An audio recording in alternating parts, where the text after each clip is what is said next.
کہ گھر کیا ہے پروردگار کے نام، دل کو کریں گے احمد مختار کے نام، اور ہر رات جاگتے ہیں اپنے آپ کے لیے، آج کی رات جاگیں گے حبیب پروردگار کے لیے۔ اس لیے پورا مجمع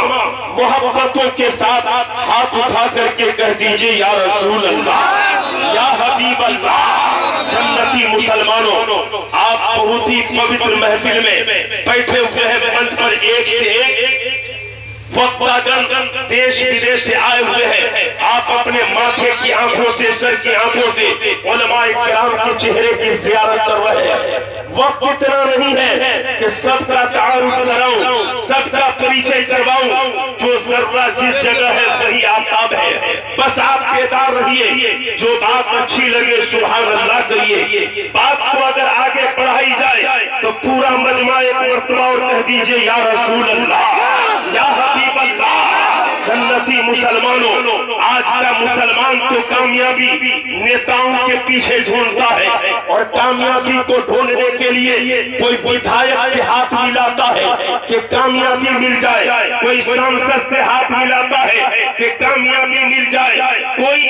ایم پی سے ہاتھ ملاتا ہے کہ کامیابی مل جائے، کوئی سی ایم سے ہاتھ ملاتا ہے کہ کامیابی مل جائے، کوئی پی ایم سے ہاتھ ملاتا ہے کہ کامیابی مل جائے، لیکن یاد رکھیے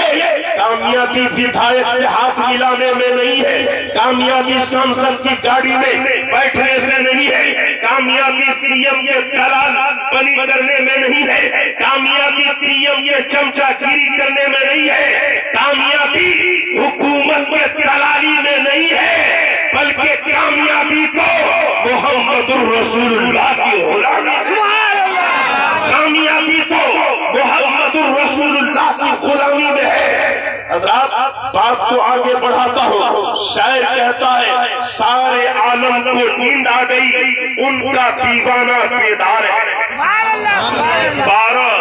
سے 1 بجنے کو ہے، بہت سارے لوگ اب جگنے والے بھی ہوں گے کہ نہیں، لیکن سارے عالم کو نیند آ گئی، ان کا دیوانہ بیدار ہے۔ آپ خود ہی فیصلہ کیجئے کون جنت کا حقدار ہے، اور جو اللہ کے رسول کو مانتا نہیں، جو اللہ کے رسول کو مانتا نہیں، وہ شخص بے وقوف ہے، کچھ جانتا نہیں۔ اور تم حال دیکھنا اس کا میدان حشر میں، تم حال دیکھنا اس کا میدان حشر میں، آقا کہیں گے میں اسے پہچانتا نہیں، آقا کہیں گے میں اسے پہچانتا نہیں، اور ہم اپنی آنکھیں زمین پہ بچھانے والے ہیں۔ بول دیجئے مچل کے سبحان اللہ، ہم اپنی آنکھیں زمین پہ بچھانے والے ہیں کہ میرے سرکار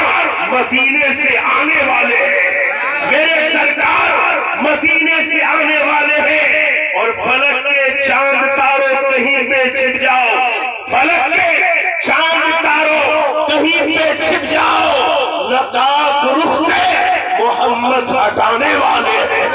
نقاب رخ سے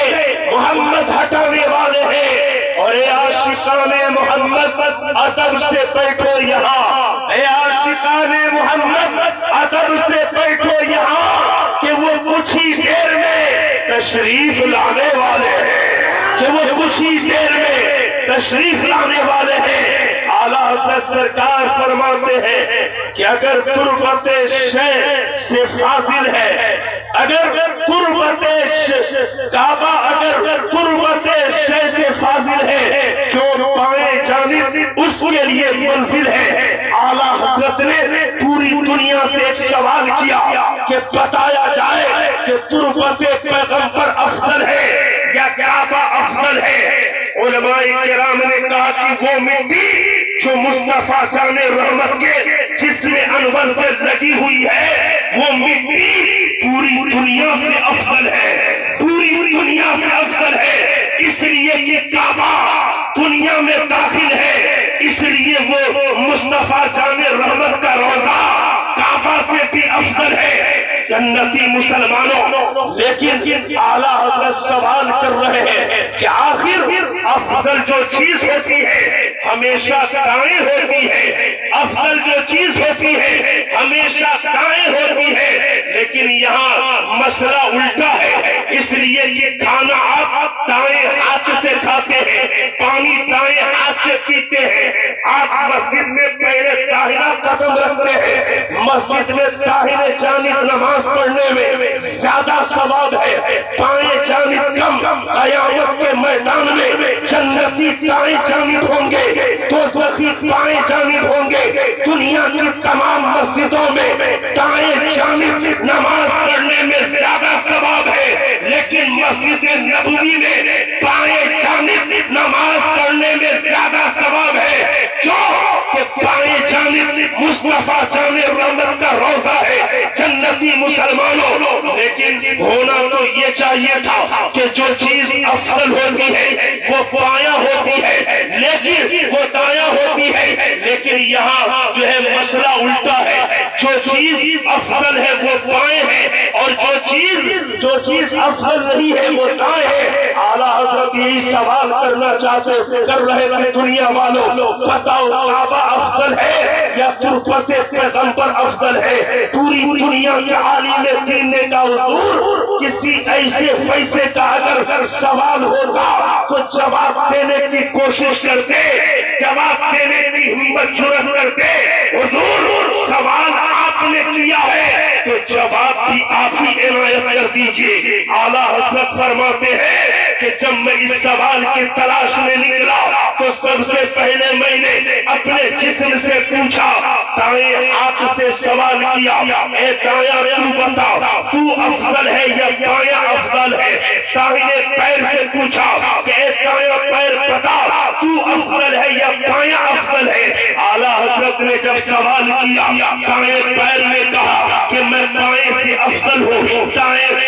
پیر نے کہا میں بائیں سے افضل ہوں، دائیں ہاتھ نے کہا میں بائیں سے افضل ہوں، داہنی آنکھ نے کہا میں بائیں سے افضل ہوں، داہنی کان نے کہا میں بائیں سے افضل ہوں۔ اعلیٰ حضرت فرماتے ہیں کہ اے داہنے پیر یہ بتاؤ، اگر بایاں پیر اگر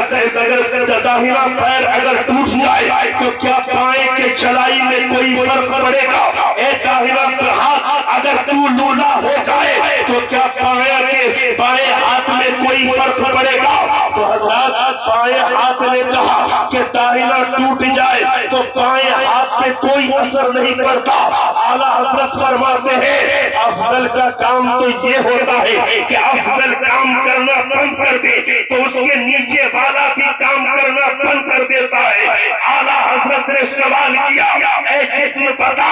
تیرے اندر کوئی ایسی بھی چیز ہے جو کام کرنا بند کر دے تو سارا سسٹم کام کرنا بند کر دے، ہاتھ بھی کام کرنا بند کر دے، آنکھ بھی دیکھنا بند کر دے، پیر بھی چلنا بند کر دے۔ جسم نے کہا میرے اندر ایک ایسی چیز ہے جس کی حکومت ہاتھ پر بھی ہے، جس کی حکومت پیر پر بھی ہے، جس کی حکومت آنکھ پر بھی ہے، جس کی حکومت زبان پر بھی ہے، جس کی حکومت کان پر بھی ہے۔ ہاتھ نہیں، ہاتھ ٹوٹ جائے کوئی فرق نہیں پڑتا، پیر ٹوٹ جائے کوئی فرق نہیں پڑتا، آنکھ اندھی ہو جائے کوئی فرق نہیں پڑتا، کان بہرا ہو جائے کوئی فرق نہیں پڑتا، زبان گنگا ہو جائے کوئی فرق نہیں پڑتا، لیکن جسم کے اندر ایک ایسی چیز ہے کہ اس کے اگر ہارٹ اٹیک ہو جائے، ایک مرتبہ ہارٹ اٹیک کا حملہ ہو جائے وہ بیکار ہو جائے گا تو پورا جسم بیکار ہو جائے گا، پورا جسم بیکار ہو جائے گا۔ اس چیز کا نام ہے دل۔ اعلیٰ حضرت نے پوچھا ہے جسم بتا وہ دل کدھر رہتا ہے؟ جسم نے کہا وہ دل بائیں جانب رہتا ہے۔ اعلیٰ حضرت نے کہا دنیا والوں اب تو سمجھ میں آ گیا کہ تربت پیغمبر بائیں جانب کیوں ہے، اس لیے کلیئر یہ ہے کہ پوری دنیا کا جسم کعبہ ہے اور پوری دنیا کا دل جناب محمد رسول اللہ ہے۔ نعرے تکبیر، نعرے رسالت، سنت مصطفیٰ کانفرنس، سبحان اللہ سبحان اللہ۔